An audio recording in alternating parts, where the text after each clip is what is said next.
Bom dia, boa tarde, boa noite. Eu sou Oresmar e estamos aqui apresentando o nosso último episódio dessa temporada, Reflexões e Soluções. Bom dia, boa tarde, boa noite. Meu nome é Maria. E estamos aqui com nossos entrevistados dessa noite, que é o nosso querido psicólogo escolar Pedro e o nosso professor Tiago. Se quiserem se apresentar também.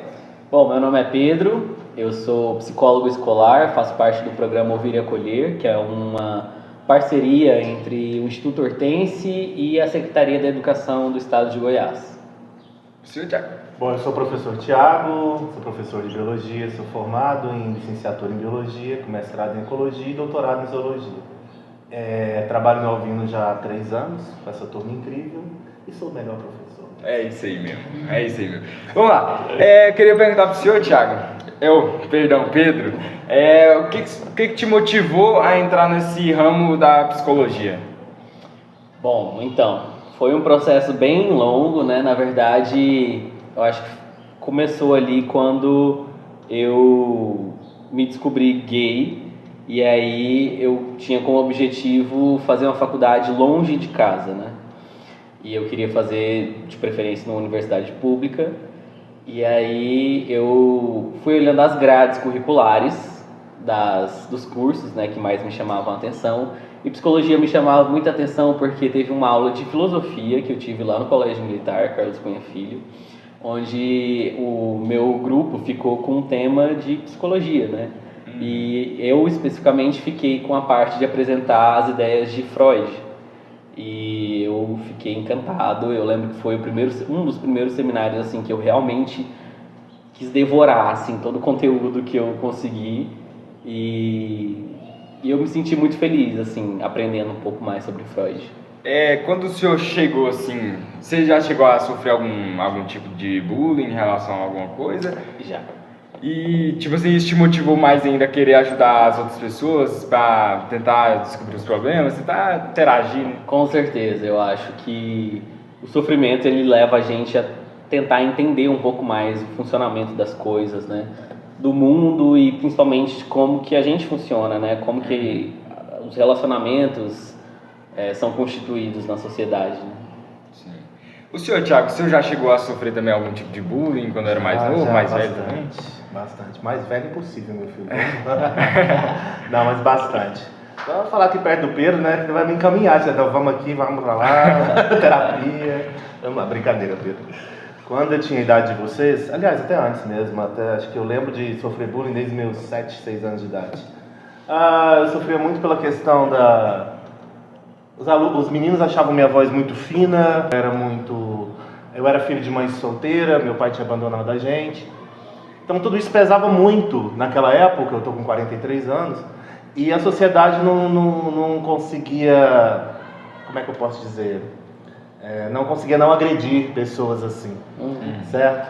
Então na escola, os meninos tiravam muito sarro, faziam muito piada a meu respeito, me agrediam, e eu não revidava porque eu tive uma criação muito rígida, onde brigar na escola era proibido. Eu tinha que ser um bom aluno e pronto, era isso, e voltar para casa fazer minhas atividades. Então eu sofri muito bullying, muita perseguição. A gente chamava de perseguição na época, não era bullying. Não existia essa palavra entre nós. A gente falava de perseguição. Eu acordava todos os dias para ir para a escola com vontade de chorar. Mas como eu era um bom aluno e minha mãe não entendia, eu não contava para ela o que estava acontecendo, nem para o meu padrasto, que foi meu pai que me criou. Então eu tentava ser um filho perfeito a todo momento. Só que isso, com o passar do tempo, desencadeou uma questão de baixa autoestima e uma necessidade de agradar aos outros para suprir essa baixa autoestima. Então, deixa marcas que ficam, certo, na nossa vida, e pode impedir até que a gente tenha um processo social, cultural melhor, certo? É bem pesado.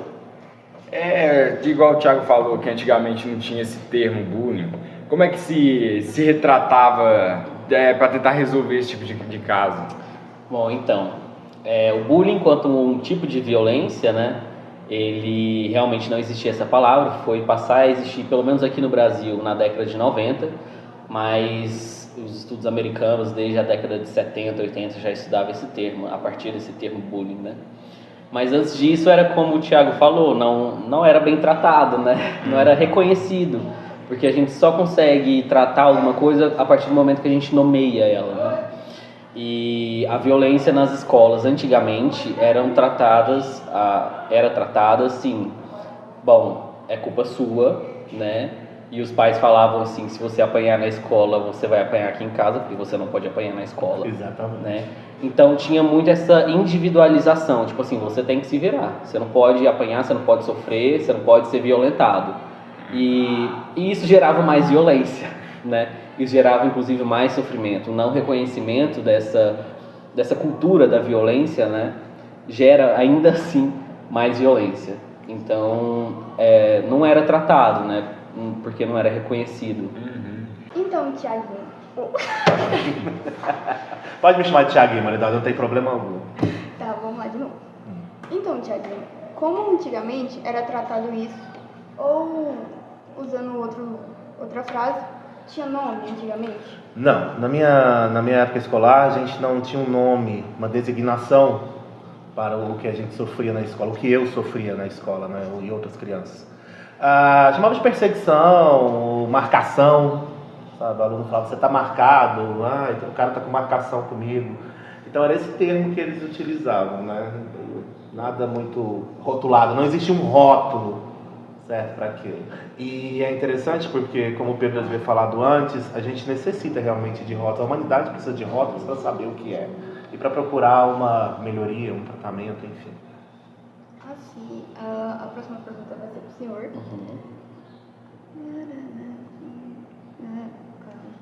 Como a psicologia participa desse cenário? Bom, então, antes de falar da participação, eu queria falar de como a psicologia entende, né, o bullying. E, primeiro, bullying é uma violência sistemática, né? E ela é sistemática porque ela acontece repetidas vezes, né? Então, por exemplo, hoje eu recebo uma ofensa de uma mesma pessoa. Amanhã essa pessoa inventa uma mentira sobre mim. Na próxima semana ela espalha essa mentira, por exemplo, no WhatsApp, no grupo da sala. Então é sistemática, né?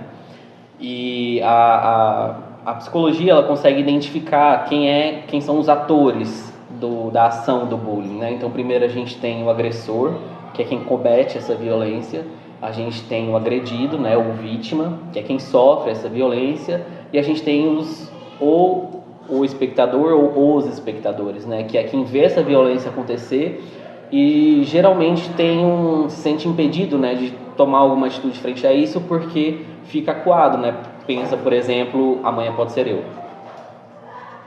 E nesse sentido, a gente poderia falar também a partir da psicologia, dos estudos da psicologia, também com a educação, de que existem consequências psicológicas para cada um desses personagens, né, desse cenário.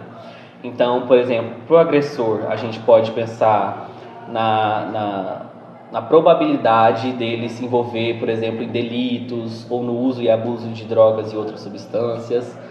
Para o agredido, por sua vez, a gente pode pensar no desenvolvimento de transtornos mentais, no isolamento social, na depressão, na ansiedade, na ideação suicida ou no ato consumado. E para o espectador, eu acho interessante a gente prestar atenção no espectador, né? Porque é um ponto-chave, assim, quando a gente trata dessa cultura de violência, é o espectador que pode tomar uma atitude de ajudar essa vítima, né? Já que a vítima, por si só, já vai estar muito fragilizada por ter sofrido essa humilhação, passado por um vexame, né? Então, o espectador, caso ele não faça algo, ele vai naturalizando a violência. E isso pode levar a consequências catastróficas para a nossa sociedade, né? Como, por exemplo, a gente vê uma violência acontecer no cotidiano, na rua, e a gente não tomar atitude porque a gente já naturalizou isso a tal ponto que a gente só vê e pensa, coisas da vida, né? É muito interessante, Pedro, você falar isso, porque o que a gente mais vê hoje, que os adolescentes fazem, até os adultos também, claro, é quando acontece uma cena de violência, uma agressão, a pessoa pega o celular e vai filmar. Ao invés de socorrer, ao invés de tentar parar aquilo, certo? De tentar impedir, de tentar ajudar, não, prefere gravar e jogar na mídia. Hoje em dia se fala mais em vamos ganhar curtida e visibilidade do que vamos ajudar o próximo. Vamos entender a dor do próximo. Se pôr no lugar, né? Exatamente. Eu queria te perguntar novamente, Pedro, como que a psicologia trata o bullying na sociedade? Bom, então, primeiramente a psicologia ela precisa traçar, né, junto com as políticas públicas, alguns meios de confrontar o bullying, né? Por exemplo, a gente já falou da identificação, né, de nomear esse fenômeno e a partir disso a gente trabalhar com prevenção e intervenção, né? Então, por exemplo, fazer palestras, rodas de conversa, dinâmicas de grupo que trabalhem o relacionamento social dentro das salas de aula, né, dentro das escolas. E eu acho interessante falar também que a psicologia ela pode ir além disso, né? Porque quando a gente estava falando no último bloco sobre o bullying, sobre os personagens do bullying, a identificação ela é importante, né? Dos atores, né? Então, do agressor, do agredido, da vítima ou do espectador. Mas é preciso a gente ir além disso também, né? Porque senão, se a gente ficar só na identificação, a gente perde um pouquinho o contexto. Então, a gente precisa entender o todo, né? A gente precisa falar, por exemplo, da cultura da violência. E quando a gente fala da violência, a gente precisa entender que nós estamos numa organização social, política, econômica, capitalista, e como tal ela promove alguns valores sociais, né? Como, por exemplo, a competitividade, o individualismo, as opressões e violências, né? Não que as violências e opressões e exploração seja exclusivo do capitalismo, né? Existia também em outros sistemas. Porém, esse sistema, ele agrava isso, né? E por isso, a gente precisa entender melhor como que funciona a nossa cultura, né? Porque se a gente ficar só na especificação, né, do que se trata, do que é cada um, a gente perde essa noção do todo, a gente perde a raiz do problema, né? Então, a psicologia, ela pode também trabalhar nessa área de entender essa cultura e, a partir disso, nomear e traçar planos, né, mais complexos do que simplesmente falar o que é o quê. Então, Thiago, qual é a importância de um psicólogo na sua visão? Eu acredito que a psicologia está aí para nos auxiliar a enfrentar muitas coisas que o dia a dia nos impõe, certo? Que a vida nos coloca, talvez até à prova, vamos dizer assim. Então, ela auxilia muito a gente desenvolver formas de não sofrer com bullying, de não sofrer por outros tipos de violência, certo? Ou de aprender a minimizar essa dor, minimizar esse sofrimento e conseguir dar um passo adiante, seguir em frente. Quando a gente fala de dor, quando eu falo de dor, na verdade, eu quero dizer que um trauma pode gerar algo dentro de nós que não vai deixar de doer, mas ele pode ser minimizado, pode se tornar algo que você pode se apoiar e se tornar mais forte, mais seguro de si. Você pode usar a seu favor. E acredito muito que a psicologia que está aí para ajudar nesse processo, para nos guiar, entendeu? Para usar algo que foi ruim, mas usar algo daquilo para se tornar algo bom, certo? Nos orientar para seguir um caminho melhor, certo? E também, e quando a gente fala da pessoa machucada, eu vou dizer que a pessoa que machuca é a pessoa que mais deveria procurar uma ajuda. A pessoa que agride, ela tem, acho que mais dor dentro dela e ela encontra o meio de extravasar isso através da agressão, certo? Então, eu deixo essa dica. A pessoa que agride, ela deve procurar ajuda. Ela deve procurar conversar sobre, falar sobre o que ela sente. O senhor já chegou a procurar algum psicólogo, tem algum tipo de tratamento? Já fiz terapia. Na verdade, o que aconteceu foi um bolo de eventos foram acontecendo e aí na minha adolescência eu não procurei. Meus pais não tinham esse entendimento, certo? Então eu não procurei e deixei rolar. E aí foi onde eu achei que eu tinha que agradar o mundo e nunca a mim mesmo. Para ser aceito, eu tinha que ser o cara legal do rolê, certo? E isso me machucou muito, deixou muito o meu futuro a desejar, certo? E depois aconteceu outros eventos na minha vida, relacionamentos que não deram certo, enfim, discussões com amigos, com familiares, relação ruim com meus pais, emprego, depois veio a morte do meu pai, e aí tudo virou uma bola que caiu em cima de mim. Mas quando caiu, já me jogou no chão de uma forma que veio uma depressão, crise de ansiedade, crise de pânico, e eu estava no meio de um doutorado, quando tudo isso veio. Então, e mais a pressão do doutorado, aquilo tudo ali. Então foi algo que quando eu tive a crise de pânico, que eu só tremia, eu percebi que eu precisava de ajuda. E eu fui atrás de ajuda, certo? Eu fui atrás, eu não quis mais esperar que alguém visse, que alguém percebesse. Porque às vezes acho que tem pessoas que esperam que alguém note. Eu acredito que eu também fui uma dessas pessoas, esperava que alguém notasse, mas uma hora a gente tem que dar o primeiro passo. E o primeiro passo que eu dei foi ter a coragem de ir lá e falar, eu preciso de ajuda. E essa pra mim é a pessoa mais corajosa que existe, aquela que diz, eu preciso de ajuda. Isso é coragem. Realmente. O senhor, Pedro, você já teve algum, tipo assim, também, a mesma pergunta, você já procurou algum psicólogo? Com certeza. Antes de entrar na faculdade, eu já tinha passado por uma psicóloga aqui de Rio Verde e que me ajudou muito. E durante a faculdade eu também fiz análise, né? Eu fiz com uma psicanalista lá de Campo Grande, que foi a cidade onde eu estava fazendo faculdade, e ela foi assim essencial na minha vida em como eu consegui identificar alguns pontos em mim, me entender melhor, e mais ainda como que eu me relacionava com o mundo, sabe? Isso foi vital para mim. E depois disso, aqui em Rio Verde, né, depois que eu retornei, depois que eu terminei a faculdade, eu continuo também fazendo terapia. Gostaria de perguntar para você, Pedro, o que você acha, tipo assim, pode ser uma influência para a pessoa se tornar um opressor, um agressor nesse tipo de situação? Bom, acho que primeiro a gente precisa entender como que a gente se constitui, né, enquanto ser humano. Então a gente precisa partir do fato de que nós somos seres dependentes. Nós precisamos de alguém para cuidar da gente e para ensinar para a gente como que funciona a vida, né?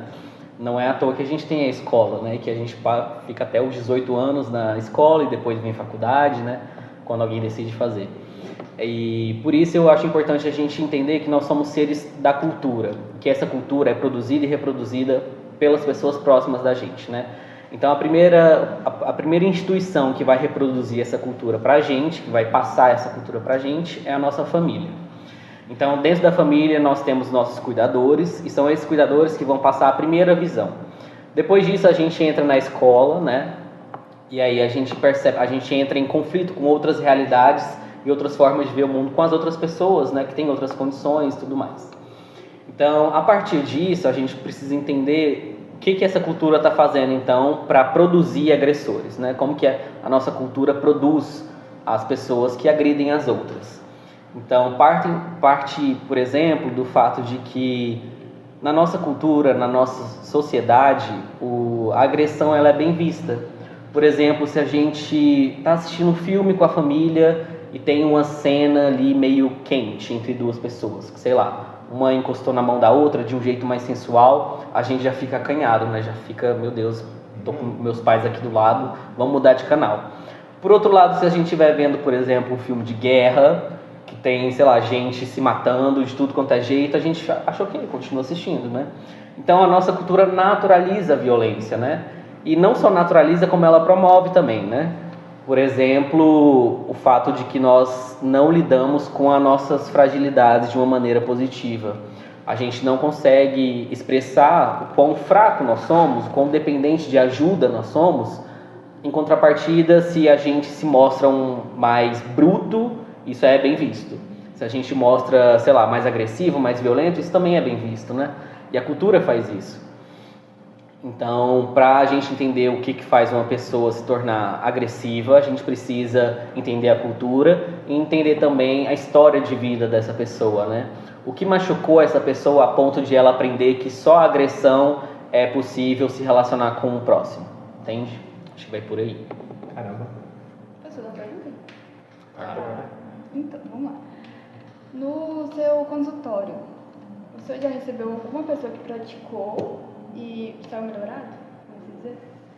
Então, eu não atendo em consultório, né? Eu não sou psicólogo clínico, eu sou psicólogo escolar. Mas depois que eu saí da faculdade, imediatamente, eu acompanhei as pessoas que eu estava atendendo enquanto eu era estagiário na faculdade, né? E elas geralmente eram jovens, adultos já. Não que nessa fase não tenha bullying, né? No ambiente de trabalho também tem bullying. Por mais que na escola seja mais visível isso, em outros ambientes também existe o bullying. Mas a gente precisa entender as consequências, né, que isso tem para a vítima que sofre o bullying e em como a psicoterapia pode ajudar ela a se tornar um pouco mais resiliente. eu acho essa palavra complicada, né? Porque parece que a gente individualiza, tipo assim, o mundo tem vários problemas e você tem que aprender a lidar com isso, né? Quando na verdade o mundo também precisa mudar, né? E a gente precisa mudar o mundo. Mas já que a gente está falando de mudar a cultura e que isso não acontece de um dia para o outro, a gente também precisa se resguardar individualmente, né? Então acho que a psicoterapia vai nesse sentido, de auxiliar a pessoa a aprender com aquilo que faz ela sofrer, com o que faz ela chorar, né? Que faz ela sentir dor. Porque a partir da dor a gente também consegue construir alguns mecanismos, né, e dispositivos de relacionamento para a gente se fortalecer também, né? E fortalecer outras pessoas que também foram vítimas, né? Qual que seria, tipo assim, como o senhor é escolar, qual que seria mais a faixa etária de idade mais comum das pessoas ter essa noção e querer procurar ajuda? Então, eu acho que com a popularização da psicologia, mas mais principalmente por conta da medicalização da vida, que hoje em dia todo mundo parece que se identifica com um transtorno mental, né? Ou então, por exemplo, a gente não fica mais triste, a gente fica depressivo, né? Eu estou com depressão. A gente não fica mais, sei lá, eu estou animado para alguma coisa, eu estou com medo de alguma coisa, a gente está com ansiedade. Então, nesse sentido, a gente procura aquele profissional que geralmente está ligado a isso, né? Que é o psicólogo. Enfim, até perdi a pergunta. Tipo assim, qual que é a idade mais comum das pessoas entenderem que necessita desse tipo de ajuda? Então, geralmente o pessoal, assim, espera o copo transbordar, sabe? Isso. Eu acho que, assim, quando a gente tem febre, ou quando a gente está doente, a gente vai numa... Posso começar de novo? Pode? Quando a gente tem febre ou quando a gente está doente, a gente vai no UBS, a gente vai no UPA, a gente procura um médico. Já quando a gente está com alguma dificuldade, algum sofrimento psíquico, geralmente a gente vai no Google, ou então a gente procura no TikTok. Incrível, né? Eles viraram assim os psicólogos da vez, né? Como se fossem gurus, né? Isso, gurus, exatamente. Grandes gurus. E nesse sentido, a gente não precisa, né, esperar o copo transbordar para a gente procurar ajuda. Mas é a cultura quem faz isso, né? Eu vou esperar até o último momento porque senão eu vou me mostrar frágil. E eu não posso aceitar a minha fragilidade.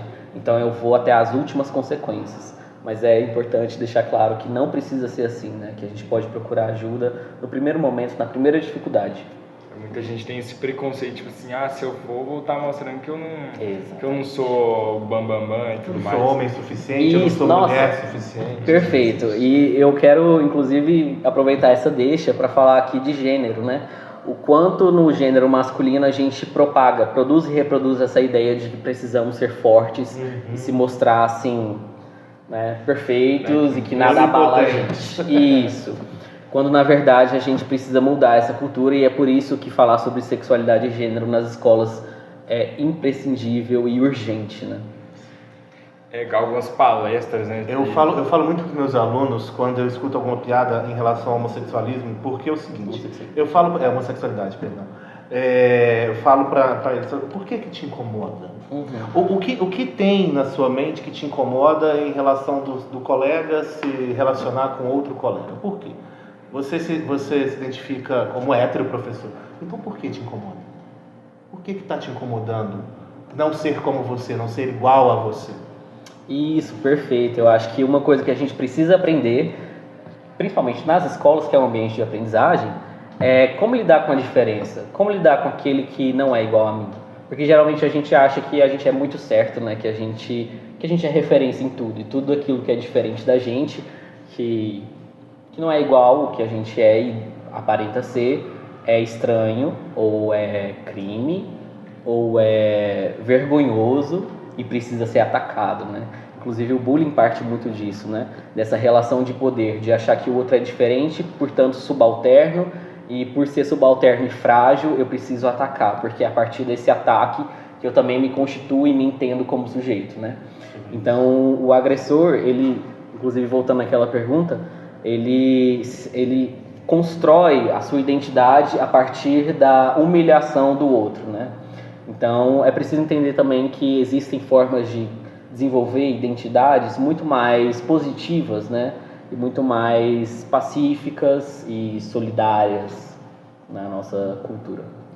Muitas pessoas que sofrem, ao invés de encerrar esse ciclo, se sentem mal e vão passando adiante, né? Tipo assim, eu sofri um bullying, fico meio pá, e vou pratico com outra pessoa. Isso. E vai ficando nesse ciclo, né? É bem comum, inclusive, quando a gente estava falando lá dos atores do bullying, do agressor, do agredido e do espectador, de uma pessoa poder ser os três ao mesmo tempo, né? Tipo assim, em casa ele agride o irmão, na escola ele é a vítima, ele é agredido, e ele também vê isso acontecendo, né? Com outros colegas, enfim.